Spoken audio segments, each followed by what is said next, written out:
అసలు మీ తల్లి కొడుకులు నా గురించి ఏమనుకుంటున్నారు? నాకు బ్యాక్గ్రౌండ్ లేదు, ఆస్తి లేదు, నేనొక అనామకురాల్ని అనుకుంటున్నారు కదా? నాకు ఏం లేకపోయినా తెలివి ఉంది.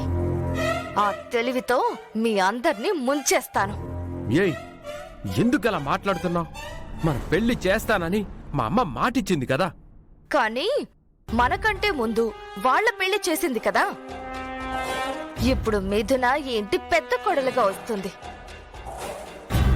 నా మీద పెత్తనం చలాయిస్తుంది. అది నేను సహించలేను. నిన్ను మిథున ఎందుకలా చేస్తుంది? చేస్తే మా అమ్మ చేస్తుంది కానీ. ముందు నన్ను కోడల్ని చేసుకోమని మీ అమ్మతో చెప్పు, తర్వాత కమాండ్ చేయొచ్చు. అటు తిప్పి ఇటు తిప్పి మళ్ళీ పెళ్లి దగ్గరికే వస్తావేంటి? నీకు తెలీదు గౌతమ్, మెళ్ళో తాళి లేకుండా ఎక్కువ రోజులు ఇంట్లో ఉండలేను.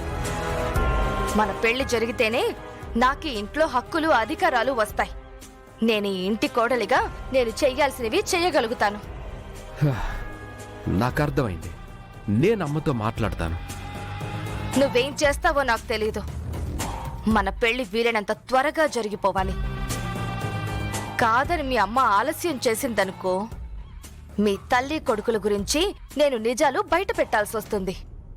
అంత పని చేయికే, అంతవరకు రానివ్వనులే. వెంటనే మన పెళ్లి జరిగేటట్లు చేస్తాను. నన్ను నమ్ము. నమ్ముతున్నాను. ఇక నుంచి ఆ పనిలో ఉండు.